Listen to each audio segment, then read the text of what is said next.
ወደ ዓለምና ዝግጅት ነው የምናልፈው። ሰሞኑን በቦሊቪያ የፕሬዝዳንታዊ ምርጫ ተደርጎ ነበር። የ54 ዓመቱ ቀይ ህንድ እዛው ኢንዲጂነስ የሚሏቸው አይነት ሰው ናቸው ኢቮ ሞራሌስ በድጋሚ ቦሊቪያን ለመምራት በ61 በመቶ ድምጽ ተመርጧል። ደቡብ አሜሪካ አካባቢ ሰሞኑን ምርጫ በስቷል። በብራዚልም እንደዚሁ ምርጫ ሲካሄድ ነበር። ዓለም ነዋሴ ግን የሚወስደን ወደ ሌላኛዋ የደቡብ አሜሪካ ሀገር ነው። እቺ ሀገር በርካታ ታላላቅ ሰዎችን ማፍራት ችላለች። በጥሩም በበጎም በመጥፎ ማለት ይቻላል። ከዚህ ቀደም እንደነ ኤሪክ ራሚሬዝ ሳንቼዝ ወይም ደግሞ ካርሎስ ቀበሮን የመሳሰሉ ዓለም አቀፍ አሸባሪዎችን ያፈራች ሀገር ነች። በነዳጅ ሀብቷ የበለጸገችው ቬኔዙዌላ ከዚህ በተጨማሪ ደግሞ አሜሪካንን የማይፈሩ መሪዎችን የምታፈራ ሀገር ነች ቬኔዙዌላ።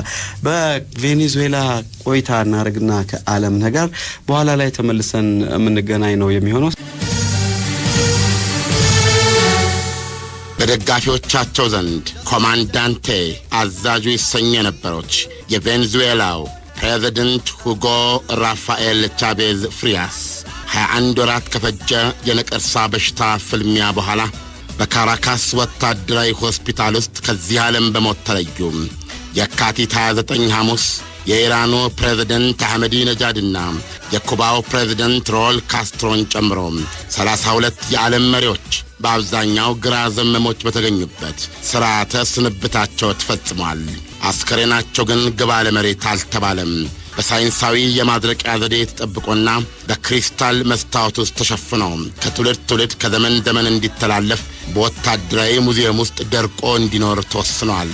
ይህም ቻቬዝ ሁጎን እንደ ቀደምት የሶቪየት መሪዎች ቭላዲሚር ኢሊች ሌኒን እና ጆሴፍ ስታሊን፣ እንደ ቻይና፣ ቪየትናምና ሰሜን ኮሪያ አብዮታዊ መሪዎች ማኦ ሴቱንግ፣ ሆቺሚንና ኪም ኢል ሱንግ ሁሉ በድንገላቸው አፈርም አይቀምስ ይልቁንም በሕያው መካከል የሚኖርና የሚዘከር ይሆን ዘንድ ተወስኗል። ይህም በላቲን አሜሪካ ምድር በድንገላቸው ካፈር በላይ ተጠብቆ እንዲቆይ ሲወሰንላቸው ቻቬዝ ሁጎ የመጀመሪያውና ብቸኛው የላቲን መሪ ይሆናሉ። በ58 ዓመታቸው የሞቱት ቻቬዝ በሀገራቸው ምድር ብቻ ሳይሆን በታዛቢዎች አስተያየት ምናልባትም በዓለም ጭምር እጅግ የታወቁና ግምት የሚሰጣቸው መሪ ለመሆን የበቁ ሰው ነበሩ። ለዚህ አይነቱ ብሔራዊ የብዙሃን ተመላኪነትና የዓለም ታዋቂነት ያደረሳቸው ምስጢር ደግሞ ቦሊቫሪያን ብለው የጠሩት አብዮታቸው እንድምታ ነበረ። ቦሊቫሪያ ራሷ ቬኔዙዌላንና ሌሎች 4 የላቲን አገሮችን ከስፔን ቅኝ ገዢዎች መዳፍ ውስጥ ፈልቅቆ ያወጣ የ19ኛው ክፍለ ዘመን ላቲናዊ የነጻነት ፋኖ የሲሞን ቦሊቫሪያ የመጀመሪያ ስም ነው። ቻቬዝን የጸነሳቸው እሳቤ ይህ የነጻነት አርበኛ መንፈስ ነው ይላሉ የሚያውቋቸው። ስር ነቀሉ፣ ዓይንና ልብ ገቡ፣ ዘፋኙ፣ ዳንሰኛው፣ ባጭር ቃል ሞገደኛውና አንዳንዶች እንደሚሉት ለከት የለሽ ተሳዳቢው ሁጎ ቻቬዝ ከመካከለኛው ምስራቅ ውጪ በምዕራባውያን ንፍቀ ክበብ ውስጥ ዋናዋ ወይም በዓለማችን የነዳጅ ሀብታም አገሮች ተርታ 10ኛ ደረጃ ላይ የምትገኝ አገራቸውን ለ14 ዓመታት ያክል በዲሞክራሲያዊ ምርጫ አሸንፈው ነገር ግን እሳቸው የ21ኛው ክፍለ ዘመን ሶሻሊዝም በሚሉት ህብረተሰባዊነት መርህ ልቧን ሁለት በከፈለ መስተዳደር ስር ጸጥለጥ አድርገው አስተዳድረዋታል። ይህ የቻቬዝ 14 ዓመት ያስቆጠረ ስር ነቀልና ማህበረሰባዊ ፍትህ ያዳረሰ አዲስ ሶሻሊዝም የዛችን አገር ብቻ ሳይሆን ከ22ቱ የላቲን አገሮች ውስጥ የአብዛኛዎቹን ገጽታና ተምኔት ቀይሯል። ደሴቶችን፣ ካሪቢያን አገሮችንም አካቷል። እኚህ ባለቀይ መለዮ የቀድሞው የአየር ወለድ ሌተና ኮሎኔል የዝችን አገር በትረ ስልጣን በጨበጡበት 14 ዓመት ውስጥ የተባበሩት መንግስታት ኮሚሽን ለላቲን አሜሪካ በግልጽ እንዳስቀመጠው ከሀገሪቱ ህዝብ ቁጥር ውስጥ 46.8 የነበረውን የድሆችን ቁጥር ግማሽ በግማሽ በሚባል አስደናቂ ለውጥ ወደ 29 በመቶ አውርደውታል። ከድህነትም ባነሰ ከሰው ተራ የወጡ ምናምኒት የሌላቸው የሚያስብል ደረጃ ውስጥ ኤክስትሪም ፖቨርቲ ውስጥ ይገኙ ከነበሩት ቬኔዙዌላውያን ምስኪኖች መካከል አየር ወለዱ ቻቬዝ ከ2/3 በላዮችን ከጉድጓዱ ስበው ወደ ጤናማ አየር ወደ ጤናማ ኑሮ አውጥተዋቸዋል። የቻቬዝ ዘመን ቬኔዙዌላዊ በከፍተኛ የመንግስት የነዳጅ ገንዘብ ድጎማ በርካሽ ዋጋ የተሰሩለት የመኖሪያ ቤቶች ውስጥ ይኖራል። ነፃ ሕክምናና እስከ ዩኒቨርሲቲ ነፃ ትምህርት ያገኛል፣ ያውም በጥራት። መንገዱ ቀየው ለምቷል፣ መሰረተ ልማት ተዘርግቶለታል። በቀጥታ በሚሳተፍባቸውና የራሱን ጉዳዮች ወደ ላይ ሊያስተጋባበት በሚያስችሉ ከ300,000 ያላነሱ የማህበረሰብ ምክር ቤቶች ውስጥ ተደራጅቷል። በዛሬዋ ቬንዙዌላ የፖለቲካ አሸናፊ ለመሆን በቻቬዝ ክንድ ከጉድጓድ ተስበው የወጡትን ሚሊዮኖች ድሆች ማህበረሰቦችን ብቻ ሳይሆን ከፊል ደልዳላ ነዋሪዎችን መካከለኛ ገቢ ያላቸውን ጨምሮ የግድ ግምት ውስጥ ማስገባት ወሳኝ ነው። በውጭ ጉዳይ ፖሊሲያቸው ቻቬዝ የላቲኖችን ውህደት በማራመድ የሚቀድማቸው አልነበረም። እምቅ የሆነውን የነዳጅ ሀብታቸውን በመጠቀም ቻቬዝ ካሪቢያን ለሚሰኙ የደሴት ሀገሮችና ሌሎች የላቲን ደሃ ሀገሮች በአነስተኛ ዋጋ ኪሳቸውን በማይጎዳ የረጅም ጊዜ ክፍያና ተስማሚ አከፋፈል ዘዴ ነዳጃቸውን አዳርሰዋል። ይህም እነዛ ሀገሮች አሁን ለነዳጅ ሊያወጡ ይገደዱ የነበሩትን ከፍተኛ መጠን ያለው ገንዘብ ወደ ሀገራቸው መዋለ ንዋይ እንዲያፈሱና ኢኮኖሚያቸውን እንዲገነቡበት እድል ሰጥቷቸዋል። ይህም በመሆኑ ሀገሮቹ ለወትሮ ከአሜሪካ ጋር በተሳሰረ ሁኔታ ብቻ የግድ መኖር የነበረባቸው ሁኔታ ትተው ወደ ራሳቸው እንዲያዩና በመካከላቸው የእርስ በርስ ጤናማ ግንኙነት ፈጥረው እንዲያድጉ በር የከፈተ ነው። ቻቬዝ ከዚህም በላይ የታወቁትንና ተፈትነው ያለፉትን ነባሮቹን ጸረ አሜሪካ አረበኛ ሀገሮች ኩባና ኒካራጓን ከቦሊቪያና ኢኳዶሪያ ጋር አጣምረው ሌሎችንም በማካተት አልባን መሰረቱ። ይህ አልባ ተብሎ የሚነበብ የእንግሊዝኛ ምህጻረ ቃል በሙሉ ንባቡ የአሜሪካ ህዝቦች ቦሊቫሪያዊ ቃል ኪዳን ይባላል። ይህ አልባ የተሰኘም ቦሊቫሪያ ቃል ኪዳን በክልሉ ላይ የሚናኘውን የአሜሪካ መራሹን የነጻ ንግድ ስምምነት በመጻረር የቆመ ነው። ከነጻ የንግድ ስምምነቱ በፉክክር ላይና በውድድር ላይ ብዙ በማትረፍ ላይ የተመሰረተ ንግድን በመቃወም አልባ ግን የክልሉ ንግድ በጎረቤታዊ ወዳጅነትና በትብብርና በመረዳዳት መንፈስ ላይ የተመሰረተ እንዲሆን የሚሰራ ነው። ሁሉንም የደቡብ አሜሪካ ሀገሮችን በአባልነት የያዘውን በምህጻረ ቃል ኡናሲር የሚባለውን ክልላዊ ህብረት በመሪነት ፈጥረዋል። በቅርቡ ደግሞ አሜሪካና ካናዳን ሲተቡ በስተቀር ቀሪዎቹን የካሪቢያንና ላቲን አሜሪካ መንግስታትን የሚያካትተውን በምህጻረ ቃል ሰላክ የተባለውን ክልላዊ አካል እንዲመሰረት በግንባር ቀደምትነት አግዘዋል። የዚህ አይነቱ ውህደት አይነተኛ ውጤቶች በርካቶች ናቸው። ከመካከላቸው አንዱ ደግሞ ከዩናይትድ ስቴትስ አሜሪካ የተጣለባትን ከ30 ዓመታት በላይ የፈጀ ማዕቀብ ብቸኛነት የነበረችውን ኩባን ነፃ ማውጣት መቻሉ ነበር። ኩባ በወዳጅ ዋጋና ኪስን በማይጎዳ እጅግ ዝቅተኛ የረጅም ጊዜ አከፋፈል በአመት የ7 ቢሊዮን ዶላር የነዳጅ ዘይት ከቬንዙዌላ ታገኝ ነበር። ወደ ኢትዮጵያ ገንዘብ እንመልሰው ካልን ወደ 140 ቢሊዮን ማለት ነው። ቻቬዝ ሁጎ የዩናይትድ ስቴትስ አሜሪካ ካፒታሊዝምና በሷ የሚደገፈው ኒዮ ሊበራሊዝም የከፉ ተቃዋሚ ነበሩ። ከ9/11 በኋላ አሜሪካ በኢራቅና በአፍጋኒስታን ያደረገቻቸውን ዘመቻዎች ሽብርን በሽብር የምትዋጋ እያሉ በአደባባይ የሚነቅፏት ተችዋ ነበሩ። ብዙዎቹ ልብ ያላሉት ግን እጅግ ትልቅ ፋይዳ ያለው የቻቬዝ አሻራ ይላሉ ገምጋሚዎቻቸው።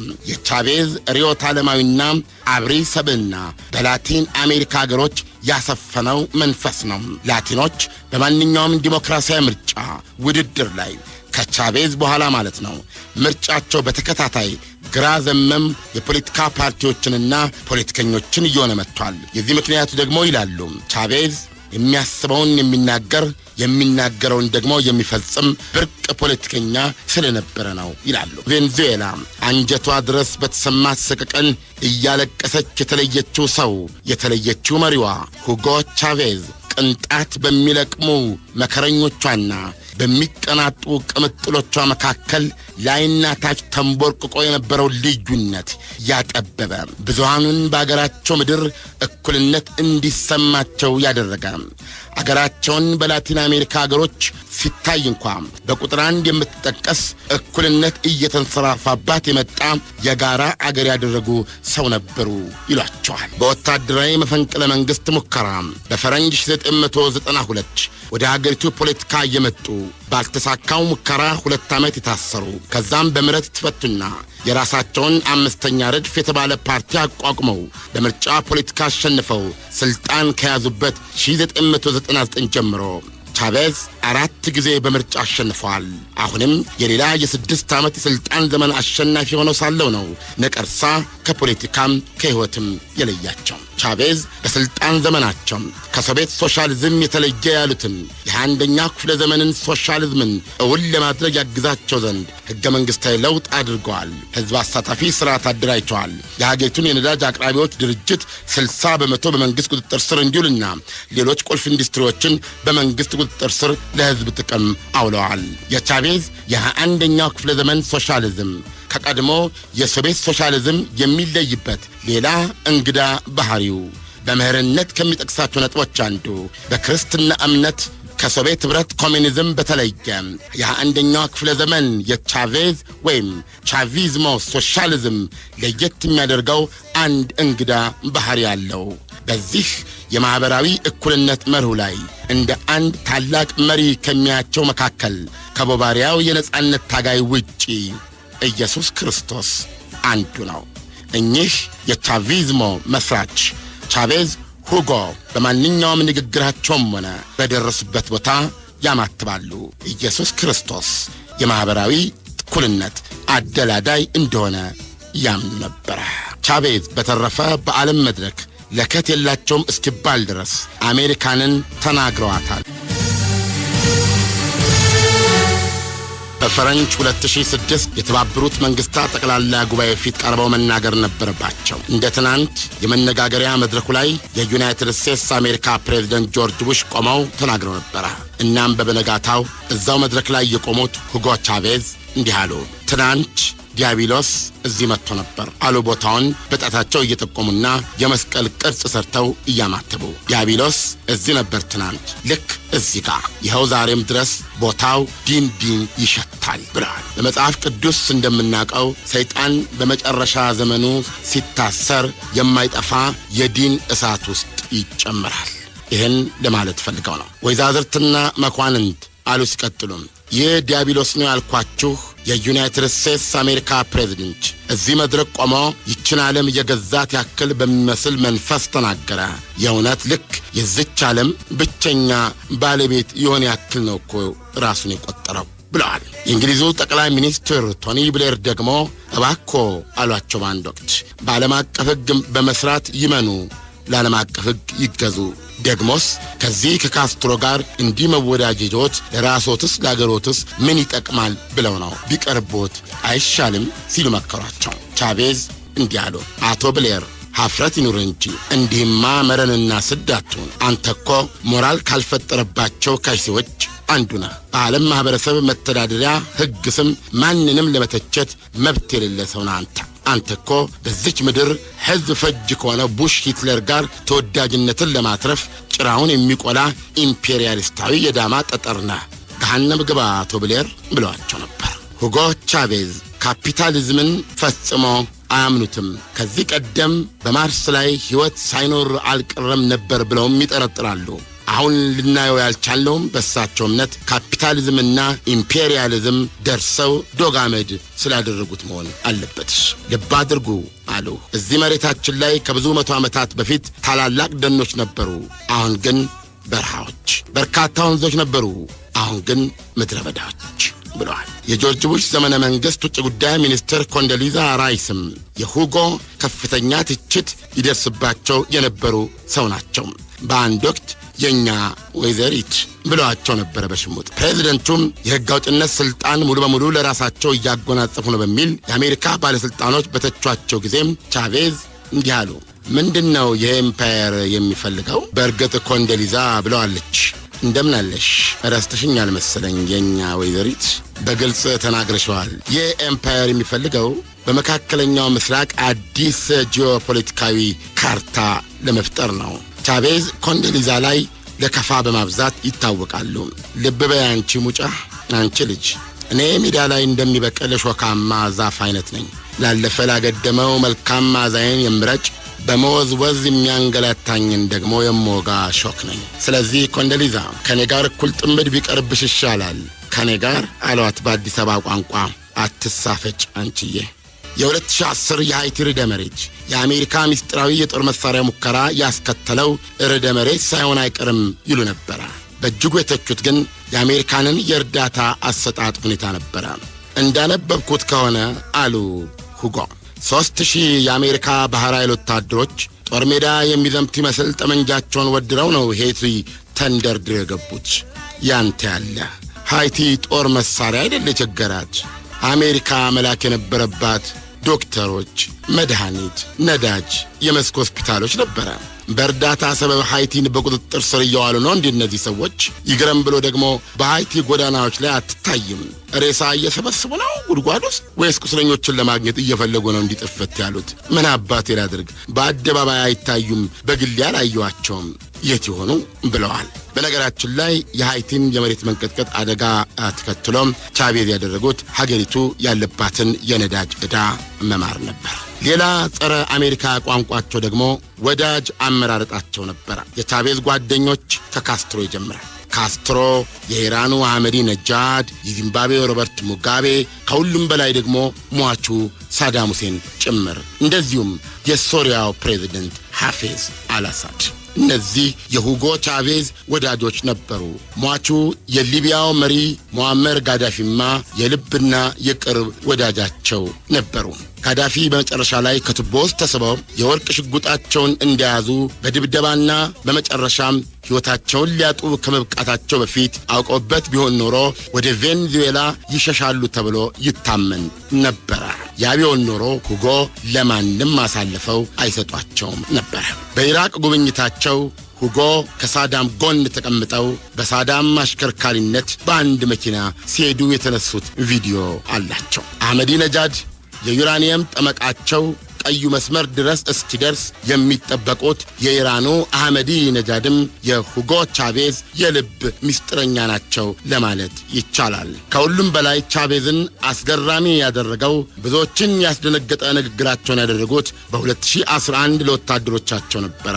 ለሞት ያበቃቸውን የካንሰር በሽታ እንዳለባቸው ያወቁበት ጊዜ ነበር 2011። በአጋጣሚ ደግሞ ካንሰር እንዳለባቸው ሲያውቁ የመጀመሪያው የላቲን ግራ ዘመም መሪ አልነበሩም። ከሳቸው በፊት ሌሎች ወደ ግራ የሚያዘነብሉ ጎረቤት የላቲን ሀገር መሪዎችም በዚሁ ነቀርሳ ሰደድ ተጠቅተው ነበረ እና ቻቬዝ እንዲህ ብለው ነበር።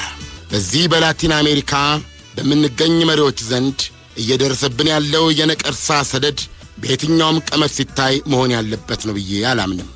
እንደውቺ አሜሪካ ነቀርሳን በረቂቅ መንገድ የምታስተላልፍበት ቴክኖሎጂ ፈጥራ እንደሆነስ ማሰብ ያስገርማል እንዴ? ምናልባት የዛሬ 50 ዓመትም አናውቀው ይሆናል ብለዋል። የአርጀንቲናዋ ፕሬዝደንት ወይዘሮ ክሪስቲና ፈርናንዴዝ ዲ ኪርችና እና የቀድሞ የብራዚል ፕሬዝደንት ሉዊስ ኢናቺዮ ሉላ ዳ ሲልቫ የካንሰር ተጠቂዎች ነበሩ። ታክመው ድነዋል። የብራዚሉ የጉሮሮ ካንሰር። የአሁኗ የብራዚል ፕሬዝደንት ወይዘሮ ዴልማ ሩሴፍም እንዲሁ በ2009 የካንሰር በሽታ እንዳለባቸው ተነግሮ ሕክምና ወስደዋል። የፓራጓይ ፕሬዝደንት ፈርናንዶ ሉጎ 60 ዓመታቸው ነው። ካንሰር እንዳለባቸው ያወቁት በ2010 ነበረ። ፊደል ካስትሮም በ2006 ነው ካንሰራቸውን ያወቁት እና ሁጎ በዛን ወቅት ካስትሮ ያሏቸውን ተናገሩ። ልጄ ቻቬዝ ተጠንቀቅ፣ የምትበላውንና ወደ አፍ የሚገባውን ልብ በል፣ በትንሽ መርፌ ሞትን ትከትብሃለች ይቺ አሜሪካ፣ ቴክኖሎጂ አላት ብለዋኝ ነበር ብለዋል። ከ1999 ጀምሮ የካፒታሊዝምና የሥርዓቱ ጃንጥላን አሜሪካን ፊት ለፊት የሚጋፈጥ ሰው ነበሩ ቻቬዝ። አሜሪካንን በዓለም ታሪክ ውስጥ ትልቋ አሸባሪ ሲሏት የፈረደባቸው ቡሽን አህያ ዳቢሎስ ብለዋቸው ያውቃሉ። ኦባማን ደግሞ ደንቆሮ። አሁን ቻቬዝ ከዚህ ዓለም በሞት ተለይተዋል። ነፍስ ግቢ ነፍስ ውጪ በነበሩበት የጣር ሰዓት ድምፃቸው ታግዶ በከንፈራቸው ንቅናቄ ብቻ ለመጨረሻ ጊዜ የተናገሩት ግን መሞት አልፈልግም፣ አልሙት እባካችሁ ነበር ያሉት። ኩባ እንደ ቬንዙዌላ አልቅሳለች። 21 ጊዜ መድፍ ተኩሳለች። ምናልባት ግን አዛውንቱ ፊደል ካስትሮ ሩዝ ከቼጎቬራ በኋላ እንደ ሁጎ ወዳጅ፣ ጓደኛ፣ ወንድም አልነበራቸውም። አምላኬ ምነው ዕድሜን አንዘላዘልከው አላሉም አይባልም። ዩናይትድ ስቴትስ አሜሪካ የሁጎ ቀብር ላይ ነበረች በኤምባሲዋ ጉዳይ ፈጻሚ ደረጃ። አምባሳደር የላትም። ተከፈተ አሉ ኦባማ የሁጎን ሞት ተንተርሰው ሲናገሩ።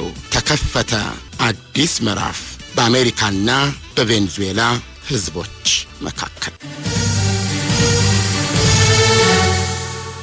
ኢትዮጵያ ለዘላለም ትኖር። ኢትዮጵያ ለዘላለም ትኖር። ኢትዮጵያ ለዘላለም ትኖር።